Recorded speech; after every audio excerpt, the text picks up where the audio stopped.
Hello मेरे प्यारे बच्चों, वेलकम है आपका मनीषा टेक वाइब्स में। मैं हूँ मनीषा। तो चलिए पहले सी प्लस प्लस हम लोग देखते हैं और स्टार्ट करते हैं। सबसे पहला यहाँ पर है सी प्लस प्लस। तो what is C plus plus? C plus plus कैसे कहते किसको है? तो जनरली क्या होता है कि बच्चा अगर कोई कोड देखता है या कोई डायग्राम देख लिया तो डर जाता है, अरे बाप रे बाप कैसे अब पढ़ेंगे। तो सी प्लस प्लस सबसे ईजी है, ठीक है। तो जो जो जो सी प्लस प्लस होता है, तो एक और हम लोग पहले ये डेफिनेशन देखते हैं, उसके बाद कंटिन्यू करते हैं। C plus plus is a general purpose programming language use to give instruction to a computer. ये एक जनरल पर्पस प्रोग्रामिंग लैंग्वेज है जो कि क्या करता है, इंस्ट्रक्शन देता है। किसको देता है? कंप्यूटर को देता है, ठीक है। तो जो कंप्यूटर क्या होता है कि वो ह्यूमन लैंग्वेज को नहीं समझता है, वो 0 और 1 बाइनरी फॉर्म में ही समझता है, ठीक है। तो इसमें क्या होता है कि हम लोग कुछ भी इनपुट इंग्लिश में देते हैं तो वो वहाँ पे एक इंटरप्रेटर रहता है जिसको वो कन्वर्ट करता है 0101 के फॉर्म में। फिर वो कंप्यूटर लेता है, फिर जब उसको हम लोग को देना होता है तो उस 0101 को वो ट्रांसक्रिप्ट करके हम लोग को फिर वर्ड्स में देता है। तो ऐसे हम ये एक ह्यूमन और कंप्यूटर के बीच में इंटरेक्शन होता है। हम लोग हमेशा सोचते हैं ना कि हम लोग इंग्लिश में देते हैं और इंग्लिश में आ जाता है, ऐसा होता है, लेकिन बीच में भी एक प्रोसेस चलता है।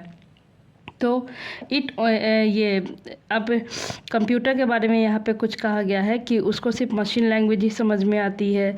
तो इसीलिए हम लोग प्रोग्रामिंग लैंग्वेजेस का यूज़ करते हैं कि कंप्यूटर से हम लोग ईज़िली कम्युनिकेट कर पाएँ, ठीक है। C plus plus was develop as an extension of C and it support both. जो सी प्लस प्लस है वो जो है वो सी का ही एक एक्सटेंशन है। सी लैंग्वेज थोड़ा सा टफ है, मतलब इजी है वो भी, लेकिन अगर सी प्लस प्लस से कंपेयर करें तो थोड़ा सा टफ है। तो सी प्लस प्लस जो है वो सी का एक्सटेंशन है।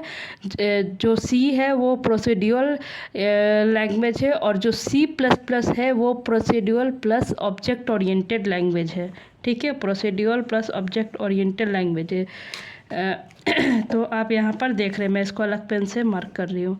तो अब देखते हैं जो सी प्लस प्लस है वो ये हम लोग को लिखना और सोचना दोनों पे ही ये करता है, मतलब जोर देता है। अब ये नेक्स्ट क्वेश्चन हम लोग देखते हैं कि why is C plus plus important even today.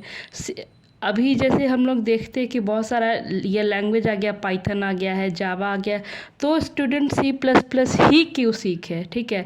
बहुत सारे बच्चों का दिमाग में होगा कि हम लोग सी प्लस प्लस ही, ठीक है, सिलेबस में तो अभी सीख लेते हैं, लेकिन अगर इसके अलावा सीखना हो तो क्यों सीखे। इसका भी अलग फीचर है, देखते हैं। तो सबसे पहले जो सी प्लस प्लस जो है वो अभी तक ऑपरेटिंग सिस्टम में यूज़ हो रहा है, हम लोग का गेम डेवलपमेंट में यूज़ हो रहा है, कंपटीशन प्रोग्रामिंग में यूज़ हो रहा है। बात देखेंगे तो एम्बेडेड सिस्टम में यूज़ हो रहा है, हाई परफॉर्मेंस एप्लीकेशन में यूज़ हो रहा है। तो इसीलिए सी प्लस प्लस जो है वो सीखना मैं कह सकती हूँ इम्पॉर्टेंट। और सी प्लस प्लस बहुत ईजी है, बहुत easy. But the biggest problem ये biggest reason to learn C plus plus is C plus building logic. लेकिन सबसे बड़ा सीखने का क्या है कि उसका जो बिल्डिंग लॉजिक है वो बहुत ये मतलब इम्पॉर्टेंट है, ठीक है।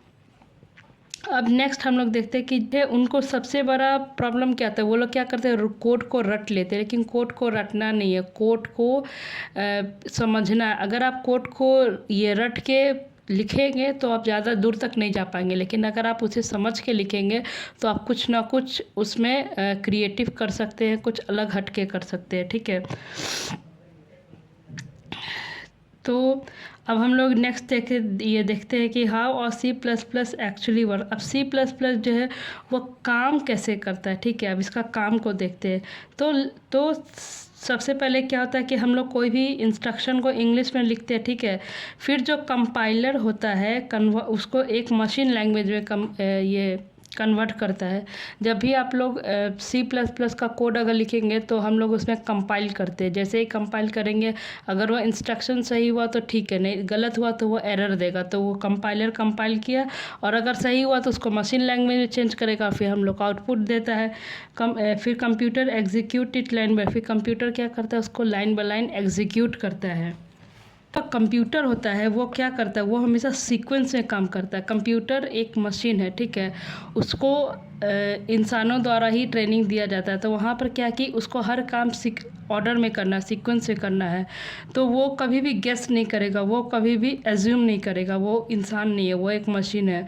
तो उसमें जितना हम लोग कमांड दे के रखे वो उतना ही काम करे। जो ऑर्डर होता है वो C++ में बहुत इम्पॉर्टेंट होता है, क्योंकि उसमें हर चीज़ ऑर्डर में ही चलती है।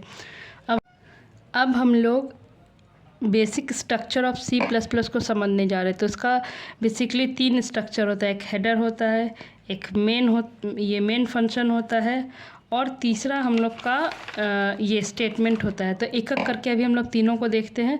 तो सबसे पहले जो C++ का स्केलेटन होता है, अगर C++ के स्केलेटन को हम लोग को समझना है तो इस बेसिक स्ट्रक्चर को समझना ही पड़ेगा। जैसे हम लोग का स्केलेटन है, तो हम लोग का क्या पता चलता कि हाथ इधर होगा, पैर नीचे होगा। तो इसी तरह से C++ का ये जो तीनों है वो स्केलेटन है। अगर इसको समझ गए तो C++ कैसा दिखता है, कैसे काम करेगा, सब कुछ पता चल जाएगा। तो चलिए देखते हैं। सबसे पहले हेडर है हम लोग का। तो हेडर क्या बताता है?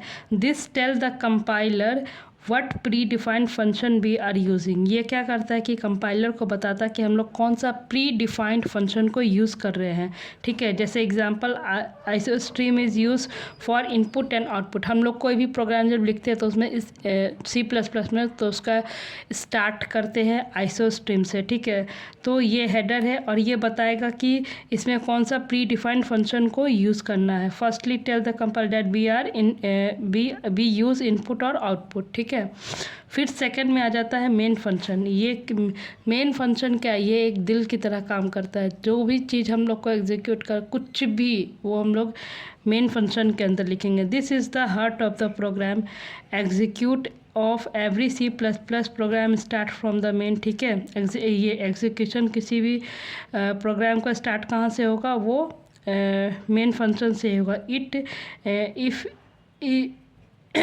If main is missing program will not run. अगर मेन उसमें से ये मिसिंग होगा तो उसमें प्रोग्राम रन नहीं होगा। Main program is entry gate. Main program जो है वो एक एंट्री गेट होता है। हम लोग देखते हैं स्टेटमेंट। तो स्टेटमेंट में क्या होता है? Statement are the actual instruction that perform operation like this. अब जो स्टेटमेंट हम लोग उसमें लिखते हैं वो क्या होता है? वो क्या करता है?